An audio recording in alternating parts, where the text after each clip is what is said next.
Olá, amigos. Conforme eu prometi ali no Instagram, eu quero conversar um pouco com vocês sobre essa questão da editora Todavia. Logicamente que eu tomei cuidado de verificar se essa história é verídica, se a pessoa que foi acusada, se ela se pronunciou, teve direito de resposta, e de fato sim, teve direito, se pronunciou no próprio Instagram e lá ele assumiu que de fato praticou atos de misoginia e abuso psicológico contra a esposa dele, à época, uma escritora. 14 anos atrás isso aconteceu e ela trouxe a público o seu podcast, onde ela contou questões íntimas do casal. Ela explicou o que aconteceu. Ela começou descobrindo que havia a possibilidade de ele estar traindo a esposa. Então, ela passou a vigiá-lo. E quando confrontou, ele começou então a fazê-la acreditar que ela, a esposa, estava louca. Tem mais alguns detalhes aí em tudo, mas vocês podem encontrar no Google, no Instagram, no Facebook, aqui mesmo no YouTube, em diversas outras redes. Vocês podem encontrar melhores explicações e detalhes do fato. O que eu quero mostrar aqui, não vou falar nomes, vou dizer apenas que se trata da editora Todavia, que por sinal me agrada muito. O livro do Itamar Vieira Júnior, o Torturado, que foi um best-seller, foi editado pela Todavia. Então, é uma empresa que dispensa apresentações, né? Sem dúvida. Não é esse o caso. O caso é, vamos deixar de comprar livros dessa editora? Devido aos fatos que vieram a público? Não sei. Por enquanto, não sei, mas eu quero que a gente chegue aqui juntos a uma resposta ou alguma certeza, não é? Então, para começar, eu quero contar uma historinha rápida para vocês. Da primeira vez que eu me deparei com uma situação assim. Eu estava assistindo uma palestra dentro de uma igreja, não me lembro a denominação, e havia o palestrante, ele era um teólogo, profundo conhecedor da Bíblia, e ele começou assim, ele disse: vocês que estão me ouvindo, vocês leriam um livro escrito por um homem que mandou um soldado para a guerra, para morrer lá, somente para ficar com a esposa do soldado, pegá-la para ele? Vocês comprariam ou leriam esse livro? Todo mundo, não, jamais, não. Inclusive eu. Pensei, não, essa pessoa não teria nada a me dizer, visto que fez isso, né? E aí, ele vira e fala: quantos aqui, levanta a mão, quantos já leram na Bíblia o livro de Salmos? Aí foi chocante. Foi bem chocante na época, isso faz muitos anos. Todo mundo, como assim? Por quê? Porque Davi, o rei Davi, ele fez isso. Fez isso. Ficou com a mulher do soldado, apaixonou-se por ela e ele fez isso. Agora, eu pergunto aí pra você.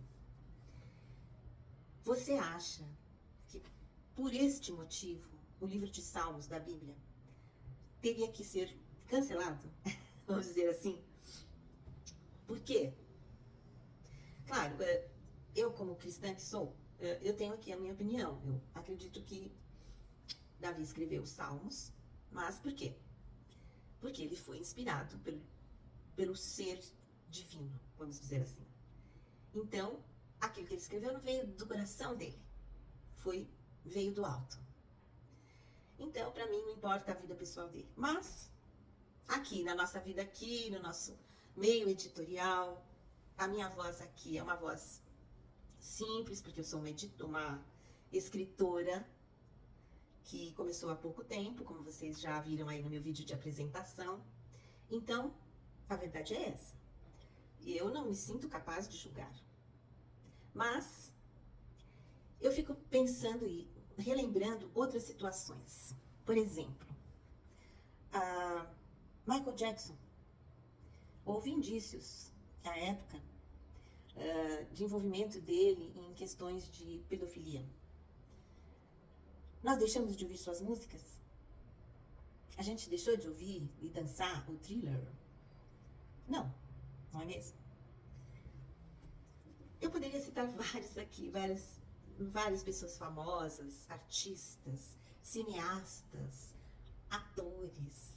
E nós não deixamos de assistir os filmes desses atores e desses cineastas, desses diretores, desses produtores de cinema. Nós deixamos de ver os filmes deles, apesar de eles terem comprovadamente se aproveitado da sua situação de poder, né? E praticado um abuso muito sério contra atrizes, atores, pessoas mais jovens, enfim. Mas nós vamos ao cinema, nós alugamos aqui o filme, assistimos no nosso streamer de confiança, de predileto. Por que isso? Porque a gente olha para a obra e não para o autor, a vida íntima do autor. Agora, naturalmente a gente julga, não tem como. Nós somos humanos, a gente julga. E a gente fala, pera um pouquinho, mas olha o crime que ele cometeu, eu posso confiar que ele vai dirigir um filme com essa mesma pegada? Ou que ele vai atuar dessa forma? Ou que um escritor vai escrever uma obra que mereça a minha leitura?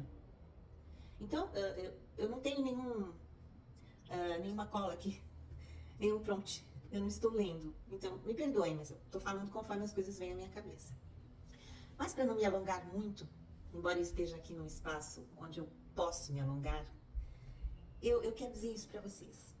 Quero que fique essa reflexão, né? Até que ponto um editor, né, de uma grande editora, de uma editora que se diz progressista, um homem que tem um discurso muito bom, interessante, até que ponto nós queremos comprar os livros que ele publica, o editor, não é o autor, o editor, até que ponto a gente quer enriquecer esta pessoa, esta empresa? Nós queremos isso? Queremos fazer parte do sucesso de um homem que praticou um gaslighting contra a sua própria esposa e se juntou a outros no mesmo meio artístico e, digamos, outros foram acusados, veio a público um grupo que eles formaram de e-mail, na época ainda não tinha os grupos de WhatsApp, né? Então, 14 anos atrás, houve lá um grupo de homens que se dedicavam a discutir os seus assuntos. Assuntos que não eram só deles. Eles falavam de detalhes das esposas, do corpo das mulheres com quem eles se relacionavam. Então, eles levaram a público, não. Eles mostraram um para o outro, um grupo grande, de mais de 10 homens, detalhes íntimos dessas mulheres. Tanto das amantes, quanto das esposas, quanto o que for. É justo isso? Eu quero pagar, usar o meu dinheiro para comprar um livro que vai, sim, melhorar a situação desse, digamos, criminoso? Eu vou fazer isso como mulher. Não como leitora. Como mulher. Eu vou fazer isso? É isso que eu quero deixar para vocês. Eu diria que, em se tratando de um editor, possivelmente eu vou continuar lendo os livros que ele publica. Possivelmente, porque tem todo um grupo de pessoas que trabalham ali, que se dedicam ali. Eu não sei se ele pratica misoginia ali, no seu ambiente de trabalho, dentro da editora, se as mulheres que trabalham lá são respeitadas, se elas têm possibilidade de alcançar outros cargos de direção. Eu não sei esses detalhes, não sei. Mas é claro que a atitude dele para com a esposa é uma amostra do que provavelmente ele leva para a vida profissional, não é? Então, eu pergunto aqui para você, olho no olho. Você compra ou não compra um livro da Todavia? Eu compraria. Vou continuar consumindo, vou olhar com olhos mais atentos, isso é verdade. Vou olhar com olhos mais atentos, mas eu compraria. Agora, se fosse o escritor que estivesse sendo acusado e tivesse vindo a público para admitir a sua culpa, se fosse um escritor, talvez eu já levasse mais para o lado pessoal, porque o escritor é aquele que coloca todo o seu ser ali naquela obra. O autor, ele coloca coisas dele mesmo e do mundo, pensamentos dele, coisas que fazem sentido para ele.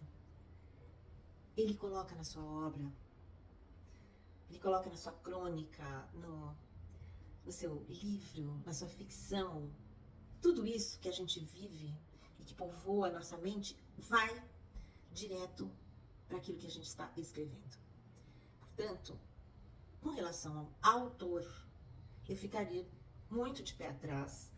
Talvez eu não comprasse mais o livro dele, se fosse ele o acusado. Mas eu não tenho muita certeza disso. Lembra do Davi lá, que eu comecei nessa história, falando do rei Davi, da Bíblia? Eu li o livro de Salmos, vou continuar lendo. São salmos lindos, não é? Então, é uma coisa que eu quero jogar aí para vocês pensarem, para vocês refletirem e decidirem o que vão fazer. Eu não sou dona da verdade, ninguém é. A gente precisa sim analisar todos, colocar em perspectiva essa situação e analisar por todos os âmbitos, né? Por todos os lados, assim. E então tomar a nossa decisão, porque a decisão de comprar é minha, é sua. O que vai entrar na minha casa, o que vai povoar a minha mente e o meu espírito é uma decisão minha. Por mais que o algoritmo me empurre coisas, por mais que o algoritmo tente me moldar aquilo que faz sucesso, não. Eu sou dona da minha decisão. Eu tenho esse poder. Então eu decido. Tá bom? Acho que para um primeiro vídeo, este vídeo está com mais de 16 minutos. Acredito que está bom por hoje. Um beijo grande para vocês. Até o próximo.